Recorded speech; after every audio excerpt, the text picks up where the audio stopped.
ಎಲ್ಲರೂ ಕನ್ಸ್ಕಂತ್ರು ಹಾಗೆ ನಾನು ಒಂದು ಕನ್ಸ್ಕೊಂಡೆ. ನಂದೊಂದು ಇನ್ಸ್ಟಾಗ್ರಾಮ್ ಪೇಜ್ ಇರ್ಕಂದೇಳಿ ಕನ್ಸ್ಕೊಂಡು 5 ವರ್ಷ ಆಯಿತು. ಎಂಥ ಆ್ಯಕ್ಷನು ತಗೊಂಡಿರಲ್ಲ.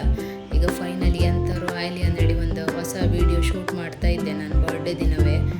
ಡೈಲಿ ಹಿಂಗೆ ನೀರು ಕುಡಿತೆ ಅಂದೇಳಿ ಅನ್ಕೋಬೇಡಿ, ನಂಗೆ ಡೈಲಿ ಇಷ್ಟೆಲ್ಲ ಪುರ್ಸೋತಿರೋದಿಲ್ಲ ಆರಾಮ್ಸೆ ನೀರು ಕುಡೋಕ್ಕೆ. ಇವತ್ತು ಸಂಡೇ ಮತ್ತು ನನ್ನ ಬರ್ಡೇ ಹಾಕ್ಕೋಯಿ ಒಂಚೂರು ಆರಾಮ್ಸೆ ನೀರು ಕುಡಿತಾ ಇದ್ದೆ. ನನ್ನ ಮಗ ಇವನಿಗೆ ಎಷ್ಟೇ ಆಟ ಸಾಮಾನಿದ್ರು ಚಪ್ಪಲಿ ಹಂಗೆ ಆಟ ಅದು ಹಕ್ಕಿಯಲ್ಲಿ ಇತ್ತಿದೆ ಲಿಕ್ಕೇಂತ ಇದ್ದಿದೆ ಎಲ್ಲ ತೋರಿಸ್ತಾ ಇದ್ದ. ಈಗ ಡೈಲಿ ಇಡ್ಲಿ ದೋಸೆ ತಿಂದು ಬೇಗ ನಡಿ, ಅದಕ್ಕೆ ಇವತ್ತು ಚಿತ್ರಾನ್ನ ಮಾಡಿ ಬೇಗ ತಿನ್ಕೊಂಡು ಈಗ ಪಟ ರೆಡಿಯಾಗಿ ಒಂದು ದೇವಸ್ಥಾನ ಬದಿ ಹೋಗಪ್ಪ ಅಂದೇಳಿ ಹೊರಟಿದ್ದೀಗ.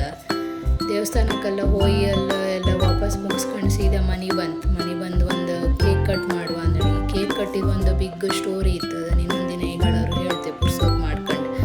ಈಗ ಎಲ್ಲ ಕೇಕೆಲ್ಲ ಕಟ್ ಮಾಡಿ ನನಗೆ ತಿನ್ನಿಸಿ, ನಾನು ಅವ್ರಿಗೆ ತಿನ್ನಿಸಿ, ಎಲ್ಲ ನನ್ನ ಕಸಿನ್ ಎಲ್ಲ ಬಂದಿದ್ರು.